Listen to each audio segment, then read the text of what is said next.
बिस्मिल्लाहिर्रहमानिर्रहीम। Respectable dear viewers, अस्सलाम वालेकुम। आज एक यूनिक और इम्पॉर्टेंट टॉपिक के साथ हाजिर है। आज का टॉपिक बहुत ही इम्पॉर्टेंट है और आज का topic blank verse versus free verses यानी शायर बनने का आसान तरीका है, क्योंकि इससे आप शेर लिखने के काबिल हो जाएंगे और या अशआर लिखने के काबिल हो जाएंगे। तो इसका जो है यानी blank verse versus free verse यानी blank verse versus free verse के दरमियान डिफरेंसेस बयान इन्हीं डिफरेंसेस पे मबनी ये लेक्चर है, या difference between blank verse and free verse, या फॉर्म्स ऑफ वर्स या फॉर्म्स ऑफ पोइट्री। तो इसके बारे में सारी जानकारी और मालूमात हासिल करने के लिए स्टे कनेक्टेड रहे। तो जिसने भी हमारे चैनल को सब्सक्राइब नहीं किया वो सब्सक्राइब कर ले। जो सब्सक्राइबर है वो बेल आइकन को लाजमी दबाए ताकि हर नई वीडियो की नोटिफिकेशन सबसे पहले आपको पहुंच सके। तो आज के टॉपिक की जानिब जाते हैं। आज का टॉपिक बेसिकली यानी blank verse versus free verse, यानी ब्लैंक वर्स और फ्री वर्स के दरमियान यानी डिफरेंसेस क्या है या क्या चीज़ें हैं। तो सबसे पहले मैं उसका एक आउटलाइन यानी इंट्रोडक्शन, जनरल इंट्रोडक्शन की सूरत में आप लोग के सामने रखता हूँ कि blank verse and free verse are both forms of poetry but they have a distinct characteristic. यानी ये ब्लैंक वर्स या फ्री वर्स दोनों जो है पोइट्री की अकसाम में से हैं, यानी दोनों पोइट्री की एक एक किस्म है, लेकिन उनके मुख्तलिफ किस्म के करैक्टरिस्टिक्स और खसूसियात पाए जाते हैं। किसको किस अंदाज से लिटरेचर में इस्तेमाल किया जाता है, ये उसका जनरल इंट्रोडक्शन है। तो जनरल इंट्रोडक्शन में ब्लैंक वर्स और फ्री वर्स को समझने के लिए सबसे पहले आप लोग को वर्स का पता होना चाहिए। व्हाट इज़ वर्स या डिफाइन वर्स। वर्स क्या होता है? वर्स यानी इन लिटरी फॉर्म या इन लिटरी टर्म वर्स जो है शायरी या पोइट्री के लिए इस्तेमाल होता है या शेर के लिए इस्तेमाल होता है, और वर्सेस अशार के लिए इस्तेमाल होता है। तो जब भी कोई मतलब शायरी करता है लिटरेचर में, तो जिस तरह कपड़ों को नापने के लिए गज़ वगैरह का इस्तेमाल किया जाता है, इस तरह यानी शायरी को नापने के लिए कुछ टूल्स होते हैं, और वो टूल्स फुट फीट और मीटर की सूरत में होते हैं। तो मीटर और फुट पे हमारा ऑलरेडी लेक्चर अपलोडेड है। तो वर्स को समझने के लिए फुट और मीटर को समझना लाजमी है, लेकिन फिर भी आप लोग को एक रिमाइंडर दे दूं कि वर्स को समझने के लिए मीटर फिर क्या चीज़ होता है। तो मीटर से पहले आप लोग फुट को समझ ले कि फुट जो है पोइट्री का वो एक स्मॉल पार्ट होता है जिसके अंदर यानी दो या दो से ज़्यादा सिलेबस पे मुश्तमिल एक लाइन हो, यानी मतलब है जिसके अंदर एक स्ट्रेस हो दूसरा अनस्ट्रेस हो, दो या दो से ज़्यादा यानी स्ट्रेस जिस पे जोर दिया जाता है वर्ड के जिस पार्ट पे, और अनस्ट्रेस जिस पार्ट पे जोर नहीं दिया जाता। ये स्ट्रेस और अनस्ट्रेस के पैटर्न के मुताबिक जो भी यानी पार्ट ऑफ लाइन या पार्ट ऑफ पोइट्री होता है उसको हम इंग्लिश में यानी स्ट्रेस और अनसिलेबस के पार्ट को यानी स्ट्रेस और अनस्ट्रेस पार्ट ऑफ सिलेबस को यानी इंग्लिश में क्या कहते हैं, फूट कहा जाता है। और ये दो फूट आपस में मिलकर फीट बनाते हैं, और फीट मुख्तलिफ फीट आपस में मिलकर फिर मीटर बनाते हैं। तो ये फूट फीट और मीटर का तो मैंने कुछ हद तक रिमाइंडर दे दिया आप लोग बकाया के लिए। हमारी शॉर्ट वीडियो अपलोडेड है फूट और मीटर पे, आप लोग उसको देख सकते हैं। इसके अलावा फुट और मीटर के अलावा आप लोग टाइप्स ऑफ वर्स की तरफ आते हैं। तो इंग्लिश पोइट्री में या अमूमन पोइट्री में कितनी फॉर्म ऑफ वर्सेस होते हैं, कितनी फॉर्म्स में पोइट्री लिखी जाती है, पहले उसका शॉर्ट यानी आउटलाइन पेश करता हूँ। एक होती है फॉर्मल वर्स।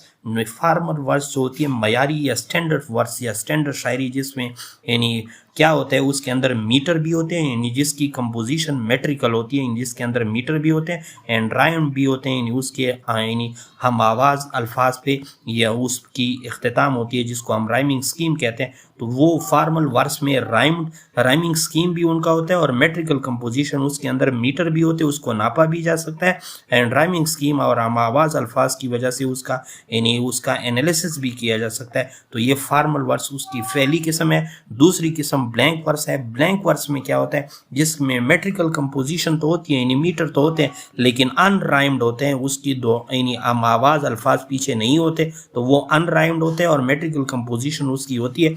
और थर्ड जो है फ्री वर्स है। फ्री वर्स क्या होता है, जिसके अंदर ना मेट्रिकल कंपोजिशन, जिसके अंदर ना मीटर हो और ना यानी ना जो है राइमिंग स्कीम हो, तो उसको जो है हम फ्री वर्स कहते हैं। तो ये तो आउटलाइन था। अब उसकी डिटेल डिफरेंसेस नोट करने के लिए उसके सेकंड पार्ट की जानिब जाते हैं। तो पहले ब्लैंक वर्स को ले लेते हैं। ब्लैंक वर्स में यानी blank verse is also known as unrhymed iambic pentameter. यानी ये जो आयम्बिक पेंटामीटर है ये बेसिकली उसकी मेट्रिकल कंपोजिशन को शो करता है कि ब्लैंक वर्स को अनराइम्ड आयम्बिक पेंटामीटर भी कहा जाता है कि ये आयम्बिक पेंटामीटर की सूरत में तो लिखा गया उसकी कंपोजिशन होती है, और अनराइम्ड से मुराद यहाँ पे यानी उसको उसके हम आवाज अल्फाज पीछे नहीं होते ब्लैंक वर्स की सूरत में।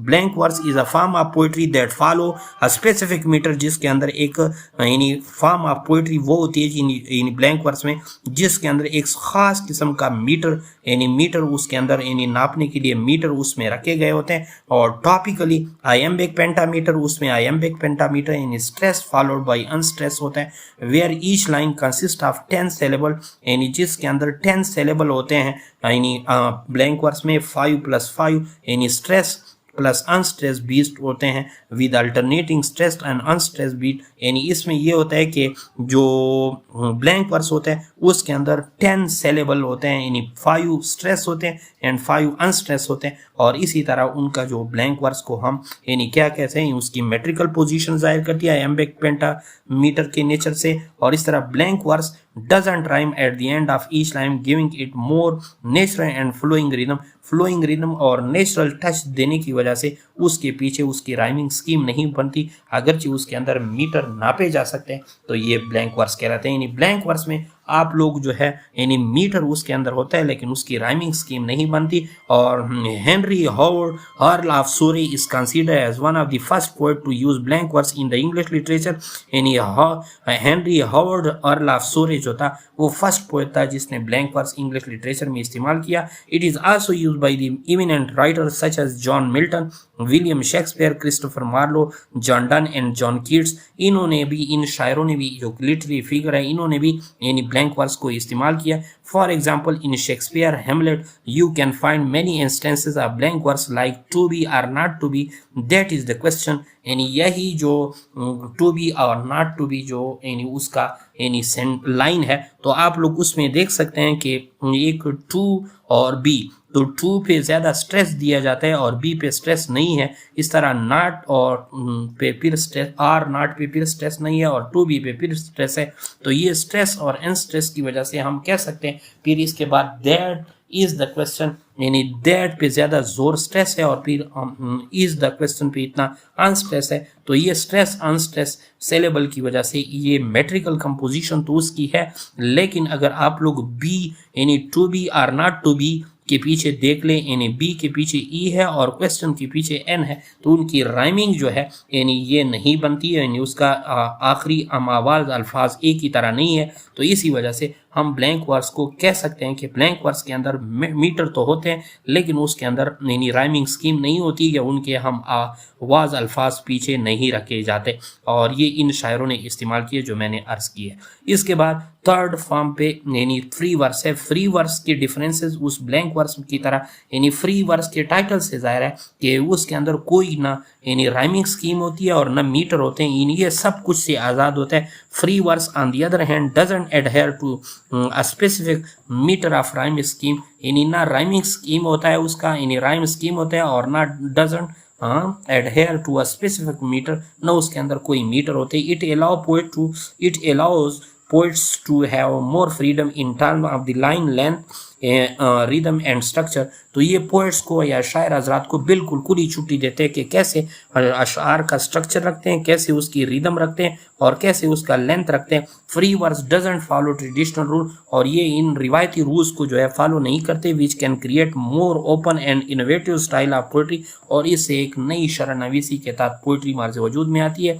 It gives freedom to the poet about choosing of word, यानी ये अल्फाज पे भी उनका कोई चूजिंग ऑफ वर्ड या सिलेक्शन या डिक्शन के बारे में भी यानी पोइट्स को फ्रीडम देता है without any restriction of meter and rhyme. इसके अंदर कोई ममानियत नहीं होती कि आप कौन कौन से अल्फाज या आपकी हम आवाज़ अल्फाज यानी पीछे लाइंस में है या नहीं है, या कौन कौन से अल्फाज या कितने लाइंस कितने स्ट्रेंथ की होती है, कितने कौन से स्ट्रक्चर होती है, हर चीज़ से ये आज़ाद होती है। और ये पहले किन शायरों ने यानी किसके काम में ये लिटरेचर में पाया जाता है। It is observe in poets like Emily Dickinson, Walt Whitman, Ezra Pound and John Ashbery, Walt Whitman is also called the father of free verse. Father of free verse यानी Walt Whitman है, यानी Walt Whitman को आप लोग उसकी लिटरी example भी note कर सकते हैं. An example can be found in the Walt Whitman's Song of Myself, यानी उसमें वो कहते हैं where he writes I celebrate myself and sing myself. I am, और इसके बाद वो कहते हैं and what I assume you shall assume. अब देखें पहले लाइन की इख्तिताम एफ पे हो रहा है और दूसरे लाइन का इख्तिताम किस पे हो रहा है, ई पे हो रहा है. तो इसकी राम आवाज़ अल्फाज नहीं है, इसकी राइम स्कीम नहीं बनती. और इसी तरह आई सेलिब्रेट तो my self and Singh my self, तो इसमें ऐसे स्ट्रेस और स्ट्रेस को जो है फॉलो नहीं किया, बल्कि उसमें इन्हीं सारी चीज़ें बिल्कुल यकजा यानी कंबाइंड इस्तेमाल हुए. तो इसी वजह से हम कह सकते हैं कि ये फ्री वर्स है, हर चीज़ से आज़ाद है. तो काइंडली आप लोग यानी ब्लैंक वर्स और फर्ज यानी blank verse versus free verse को समझने के लिए आसान सी चीज़ है कि जो मेट्रिकल कंपोजिशन और यानी जो फार्मल वर्स होते हैं उसमें मेट्रिकल कंपोजिशन और राइमिंग स्कीम होते हैं. जो ब्लैंक वर्स होते हैं उसके अंदर सिर्फ मीटर होते हैं और अनराइम्ड होते हैं, और जो फ्री वर्स होते हैं उसके अंदर कोई पाबंदी नहीं होती. तो ये जो आज के लेक्चर के मुतालिक था.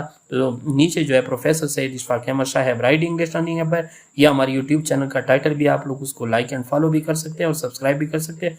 और ये हमारे फेसबुक पेज का टाइटल भी आप लोग उसको लाइक एंड फॉलो भी कर सकते हैं.